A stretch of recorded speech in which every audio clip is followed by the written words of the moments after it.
My first guest tonight has some excellent updates to let you know about the Humanity Project, as well as a big telethon that's coming next month on this channel. It's Charles Burrell. Mr. Burrell, last time you were on this show, it was a very exciting time because you had just gotten and signed and crossed the T's and dotted the I's on a new building, which is 449 St. George Street, it's the old Dance East building. Now, there's been some time since that time, so tell us the progress. Tell us how it's going. It's going amazingly well. We're just finishing up our renovations for our kitchen and our dining hall, and we've built quite the nice home for our community. You know, we've had a lot of businesses and people come on board to help and put in a lot of time and effort. And you know, after 240 days in a parking lot and having this, it's a dream come true. And you know, we want to just make sure it's accessible for everybody. Mm-hmm. And I think if I remember from last time that we talked, the best part was the fact that you were able to have shelter through the winter, because I know that was your biggest worry, was to make sure that you guys had, you know, walls and a roof for the winter, and you guys got that, which is the best part. So how was this winter for you guys? It was really good. Actually, the building actually served as two purposes. It served as one purpose to be able to bring people in and feed them a healthy, nutritious meal 7 days a week. But it also worked as a warming station, sleeping station in the winter when it got really cold and it started dropping at like -30, -35. We were able to open up and stay open all night with volunteers and watch movies and have people come in and spend the night, which was, it was great. It was great. It was, you know, I remember a day this winter when I sat there and there was 32 people sleeping inside and it was -34 out. And I remember thinking to myself how great this is that all these people aren't sleeping outside. But I remember also thinking how much greater it will be once we move towards affordable housing for everybody, so that everybody has their own, you know, bedroom, their own bathroom, their own privacy, and their own dignity. So we just keep moving ahead one day at a time, whether it's feeding people or housing them or trying to do what we can for our community and give back. Mm-hmm. Now, in moving and talking about the future, one very big event is coming up, as we've said, on this channel. That is May the 5th from 1 to 5. It will be the telethon, and this is the second year for this now. Yeah. So do you find that, you know, since you've done this once, it's kind of, you're a pro, this is super easy. Or do you find that, you know, putting this one together has been what you hoped, or what do you think? I don't have any idea what I'm doing. I have a bunch of great people around me who work tirelessly to make these things come together and make it work for all of us, because it truly is, you know, I know a lot of people see me here on the interviews and see me on Facebook and stuff like that, but this isn't a one-man show. This is a community effort like that. The greatest feeling to me is our building that we are currently in. We only got that building because of little children coming in and giving us their allowance, and to a homeless gentleman that gave me $2, to Rogers holding telethons for us and people around the city raising money. It's a community effort, you know, to get everybody and to take care of our community, to make it a better community for all of us. So it's really, even though this week is Volunteer Appreciation Week, I could not be more appreciative of the people that help and that have helped from the time we were in a parking lot to the time where we're at today. You know, and I'm thankful for all those people. Mm-hmm. And it's not just from the organizational part, it's also the people in the kitchens, the people on the ground, it's everybody. Yeah. There's, you know, lots of excellent volunteers that work under the Humanity Project label. Yeah, there's lots of little moving parts, you know, whether it's somebody picking up deliveries and dropping them off, to somebody that's cooking the meal all day, to somebody that's helping somebody get into affordable housing, or there's so many different things that happen at that project, and there's so many things that are not posted on Facebook, like the little things that happen that these people just take amongst themselves to make somebody else's life better. And to me, that's just the greatest thing. And it's our slogan. It's true. It's people helping people. You know, it's pretty simple and it's pretty basic, but it works. Mm-hmm.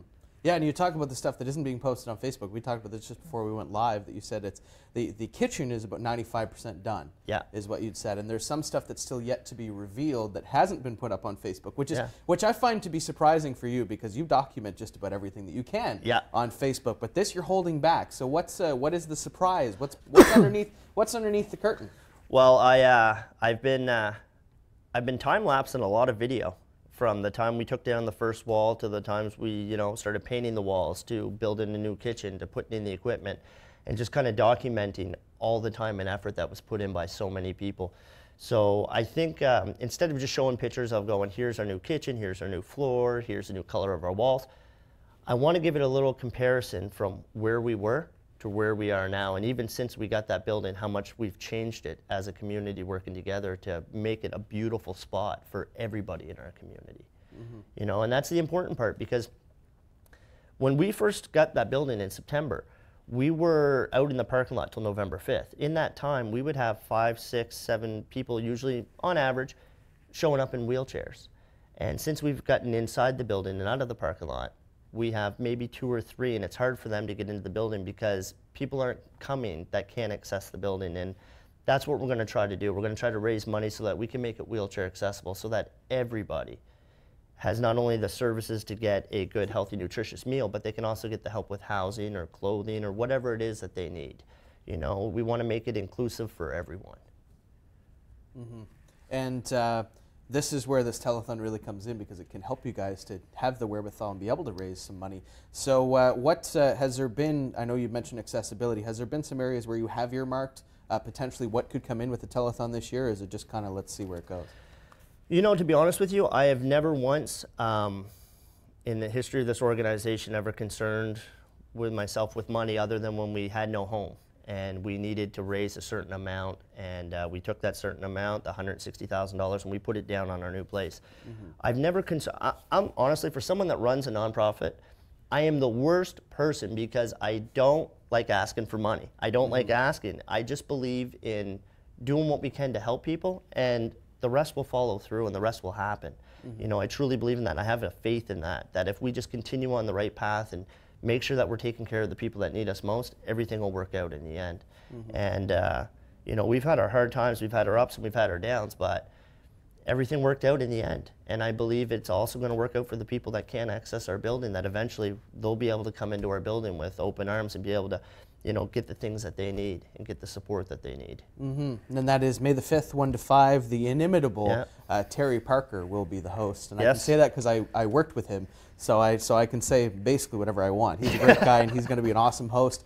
And be sure to check it out. That's a 4-hour-long telethon. You guys can call in. You guys can drop off your donations. You can make your donations however you will. If you want more information, you can obviously check out the Facebook page, as well as we have mentioned already, because there is information all over it, and the website too. Yeah, you can check our website, thehumanityproject.ca, or you can go to facebook.com/thehumanityprojectcanada.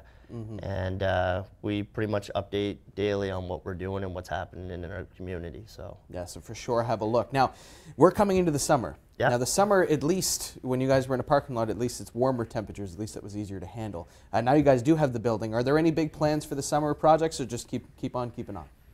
Just keep on keeping on, keep pushing forward, moving towards getting more businesses and places to stop wasting food so that people can eat healthier and they have healthier choices. You know, it doesn't just end with making a meal every day and feeding people. You also need to teach people how to, you know, some people don't know how to boil potatoes. They don't know how to make a turnip or a carrot. If you gave it to them, they don't know what to do with it. So it's also about educating the public, and then educating our businesses and our surrounding community on how we can all work together to solve this problem of hunger or homelessness or whatever the problem is. You know, so it's just a matter of pushing forward in any way that's going to move us ahead as a society. Now, anybody who's watching and may not necessarily have the idea of what kind of grasp that the Humanity Project has in the community, maybe you can take about a minute and really just kind of explain all the kind of help that you guys can give, what kind of services that you guys can give to people out there.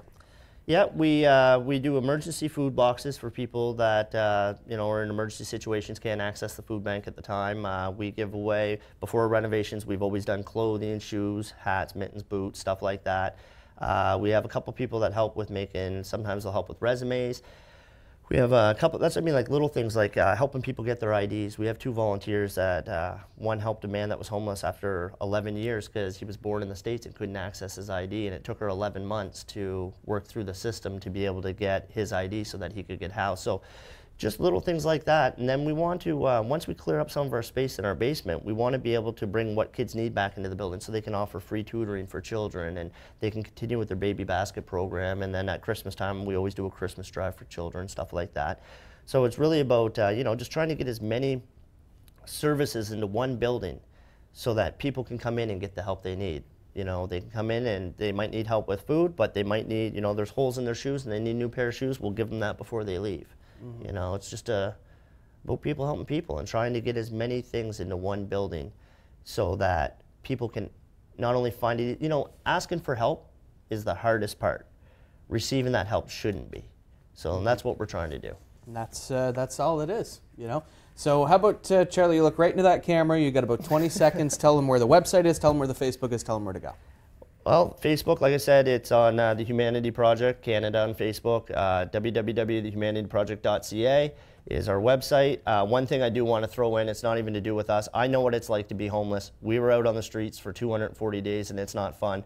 There is another organization in our town called YMCA Reconnect, and they're looking for just a little office space. So if anybody can help them, just reach out to them. Reach out to them and check out the Humanity Project. Charlie, thank you so much.